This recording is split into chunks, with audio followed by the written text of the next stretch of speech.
Est-ce que le golem de Prague, c'est vrai, oui ou non? Je pense que non. Les gens sérieux.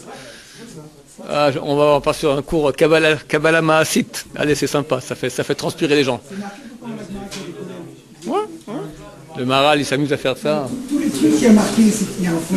C'est comme les sirènes, c'est comme les. Je sais pas qui a raconté ça. C'est-à-dire, aucun bouquin sérieux s'est marqué. Vous voulez un cours comme ça, un peu mystique? Alors, la question de Akiva. Est-ce que on raconte au nom de Maharal de Prague. Maharal, c'est le Rachetevot, acrostiche de Moren ou Harav Liva.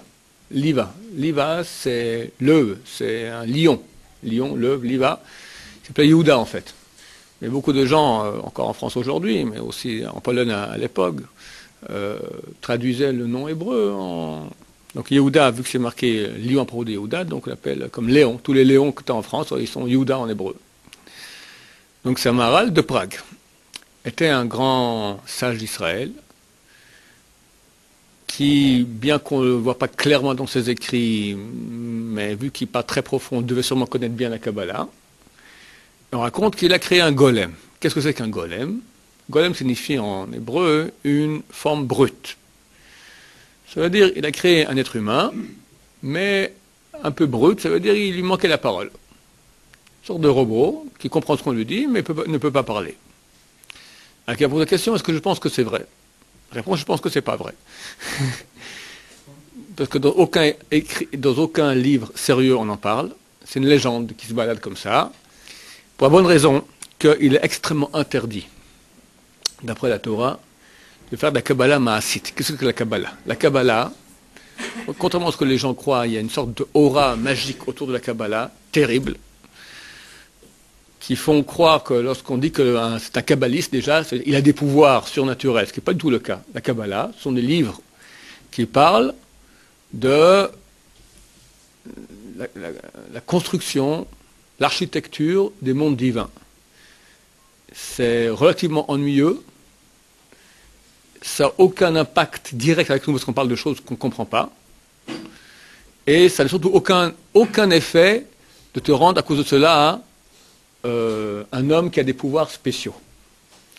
Mais dans le monde, surtout dans le monde sfarade, et spécialement dans le monde français, qui est sfarade et très ignare d'habitude, je m'excuse pour les Français qui nous écoutent, mais d'habitude, bon, il n'y a pas beaucoup de Torah. Il y a de la Torah en France, mais il n'y en a pas beaucoup.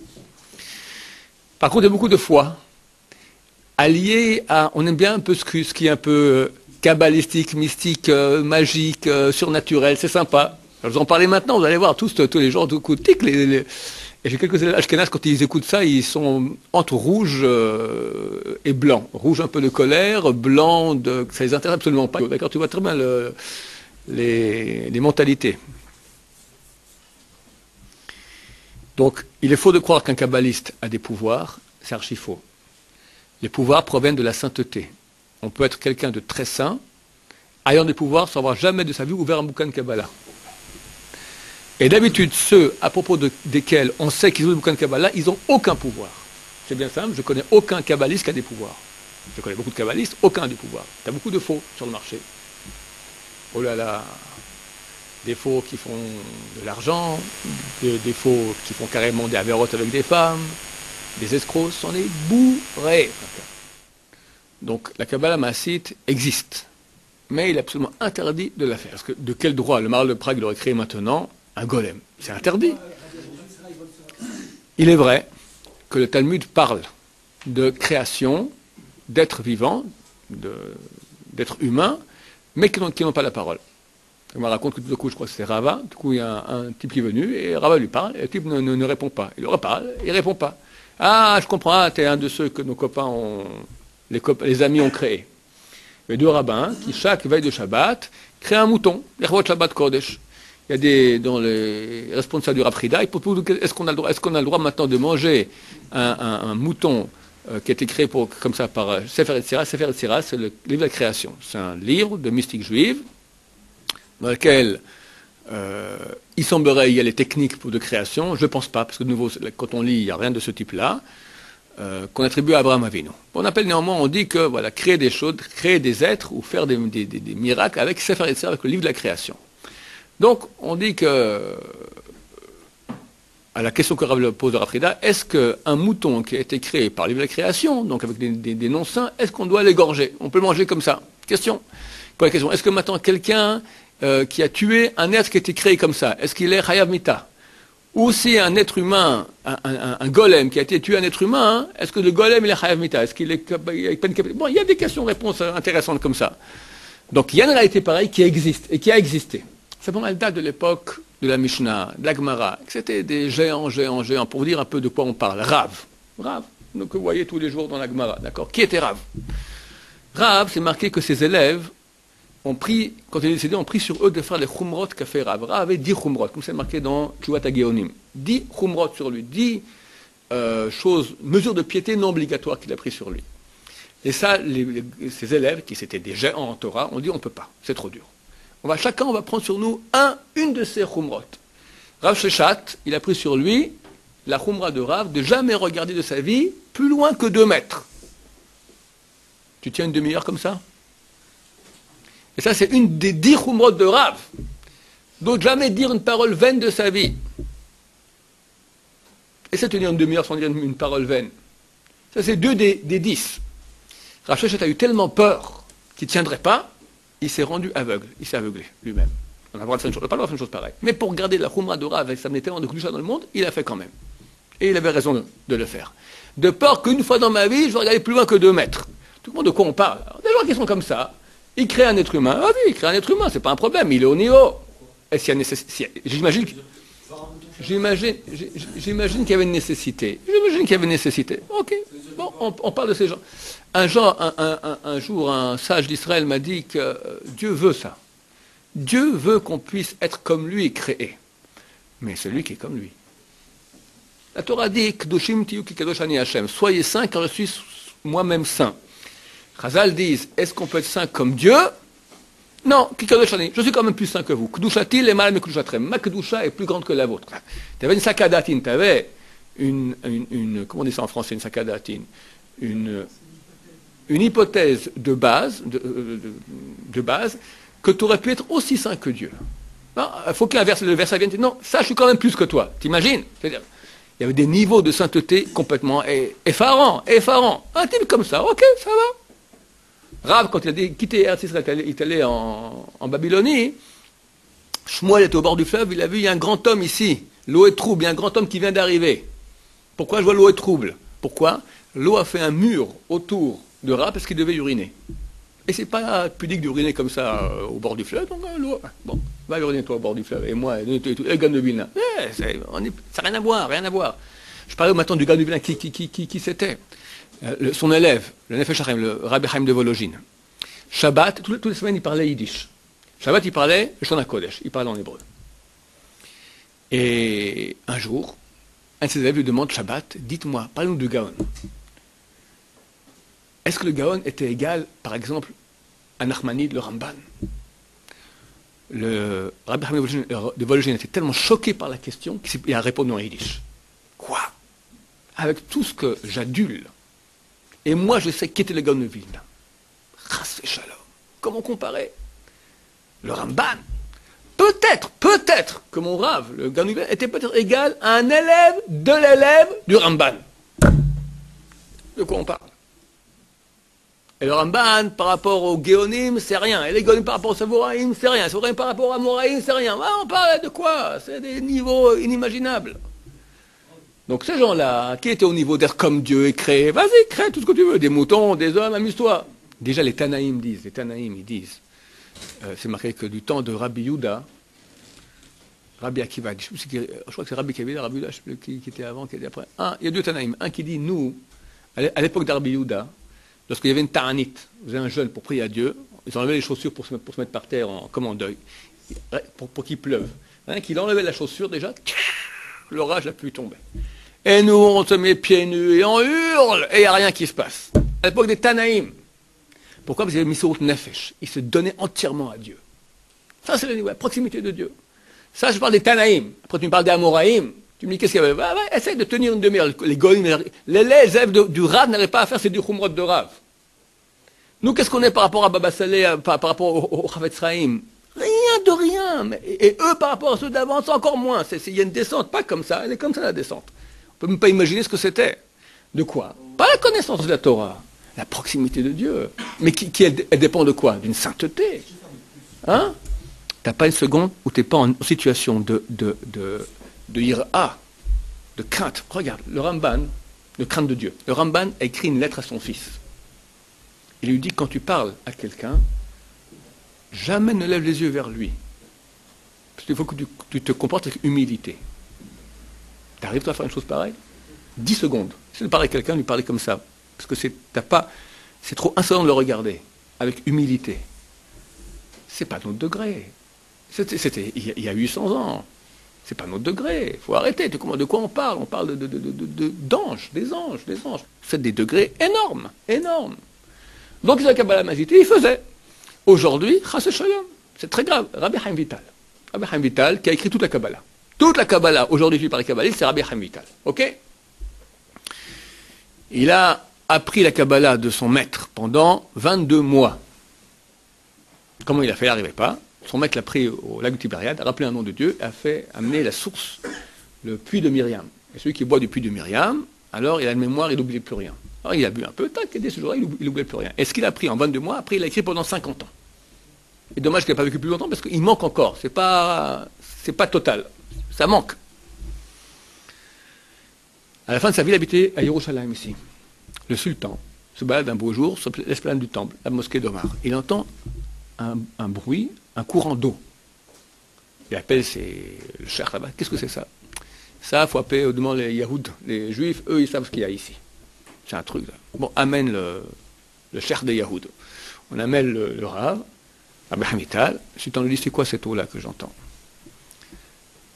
Rabbi Chaim, vous ne voulez pas lui dire. Quelque chose avec Mashiach, l'eau, le royauté, tout ça. Il lui dit, si demain, tu ne vois pas ce qu'il y a cette eau-là, je te coupe la tête. Rabbi Chaim Vital rentre à la maison, qu'est-ce qu'il fait? Il prend un bambou, il met le nom du abracadabra, se retrouve à Damas. Et comme ça, il s'est enfui. Il a fait cette chaîne pour sauver sa vie. Il pouvait. Celui qui dévoile ces noms-là, c'est lui-même. Il peut le faire. D'accord? C'est un grand. La même nuit, son rave, Rabbi Henri, il vient en rêve, lui dit, de quel droit tu fais une chose pareille? Tu utilises le nom de Dieu? Si déjà tu te permets de faire une chose pareille, d'utiliser le nom de Dieu, qu'est-ce que tu utilises le nom de Dieu? Tu utilises Dieu, viens, fais la commission pour moi. Hachem, il vient, les noms de Dieu, c'est pas des blagues. Si déjà tu as fait ça, t'aurais rappelé aussi un des noms de Dieu que je t'ai enseigné, et la source aurait jailli, et ma chair serait venue.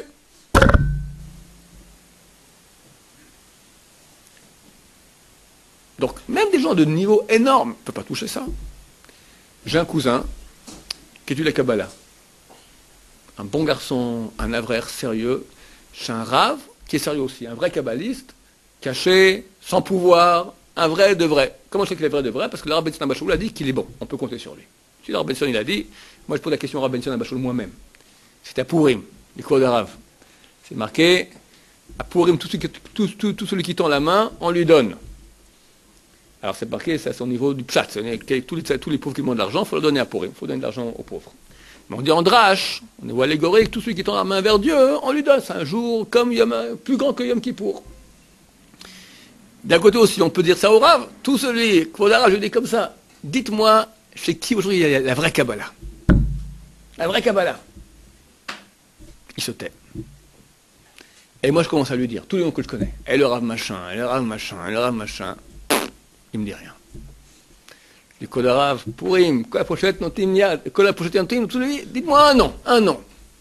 Il m'a dit, le Rav Sasson Mizrahi. À l'époque, il était vivant.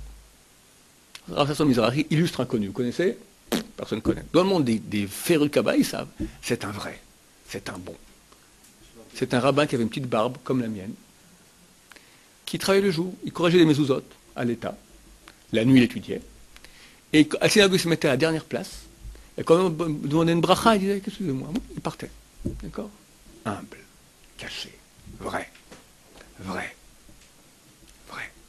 Pourquoi je raconte son histoire à lui? Ah. Donc, mon cousin de ma femme, le Rabbi Besson a dit sur son rave, c'est pas le même, c'est un autre dont je ne connais pas, mais il a dit, c'est un bon, on peut compter là-dessus. Il m'a dit, il a une fille anormale.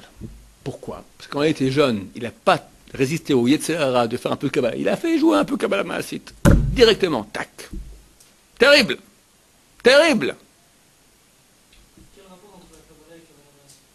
La Kabbalah, la vraie Kabbalah, c'est étudier la construction des mondes divins. Comment, depuis Dieu jusqu'à nous, il y a une construction, il y a une sorte de tuyauterie, d'accord, céleste. Tu as des tuyaux, comment tout est construit. Voilà. Kabbalah Maasit, c'est commencer maintenant à rappeler le nom de ces anges, de ces choses-là, et les faire agir. Et de quel droit, petit moustique puant, tu vas faire agir des anges? C'est interdit. Interdit. Hein? C'est des halachot. Ah, tu veux dire le Zohar. Le Zohar, il donne. Hein?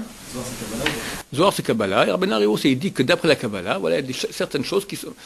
Comme ça, la halacha a été fixée pour le commun du peuple. Donc, des gens qui veulent être plus pieux, alors la Kabbalah te donne maintenant des directions, des choses qui sont bien de faire au niveau de la halacha, de l'action. Hein?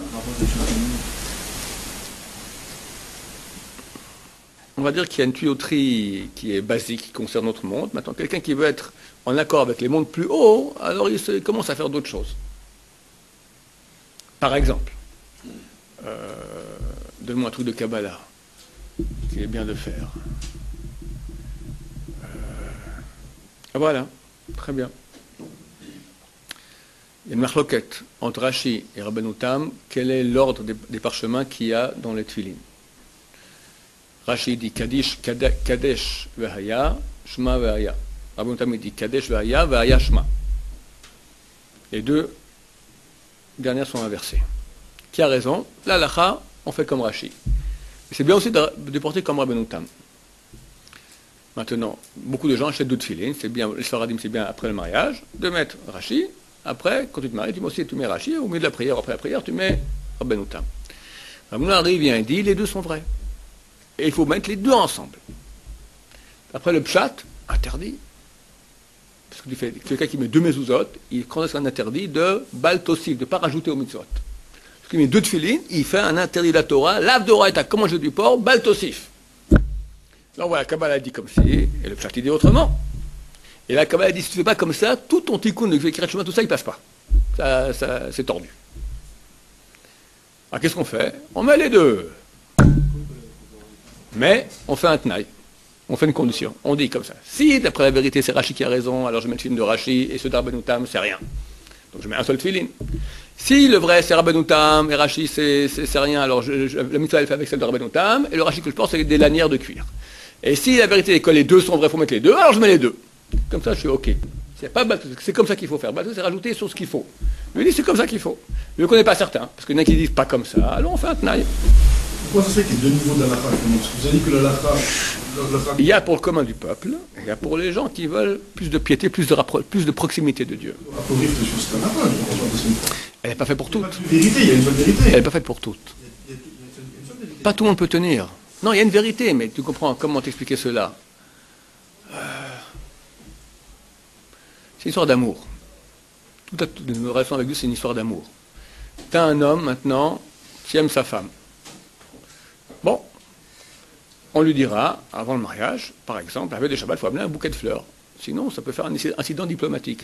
Ok, son anniversaire, il ne faut pas oublier. Alors, sur le mariage, il ne faut pas oublier. D'accord?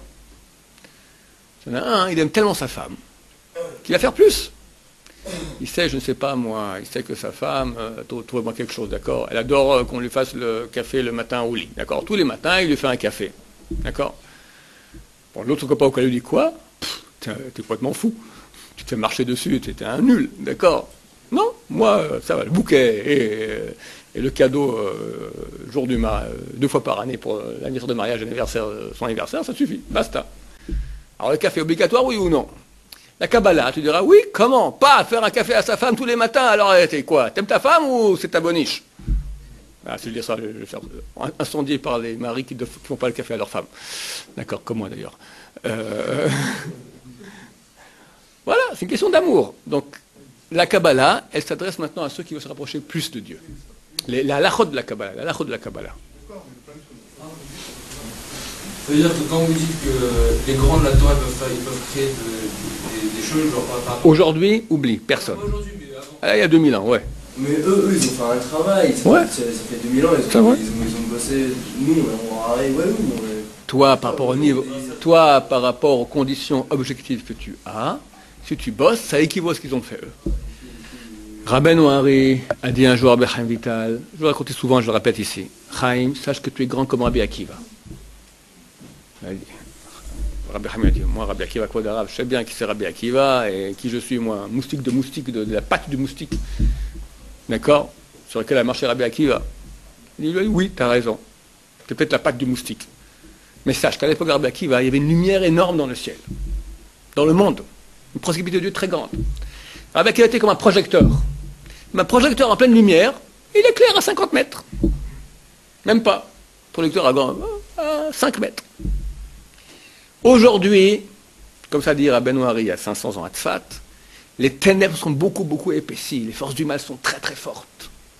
Et toi, qui es une petite bougie de rien du tout, tu fais autant de lumière que le projecteur de Rabbi Akiva en plein jour. Et ça, mon cher ami, c'était il y a 500 ans à Tzfat. À l'époque où il y avait qui à Tzfat il y a 500 ans?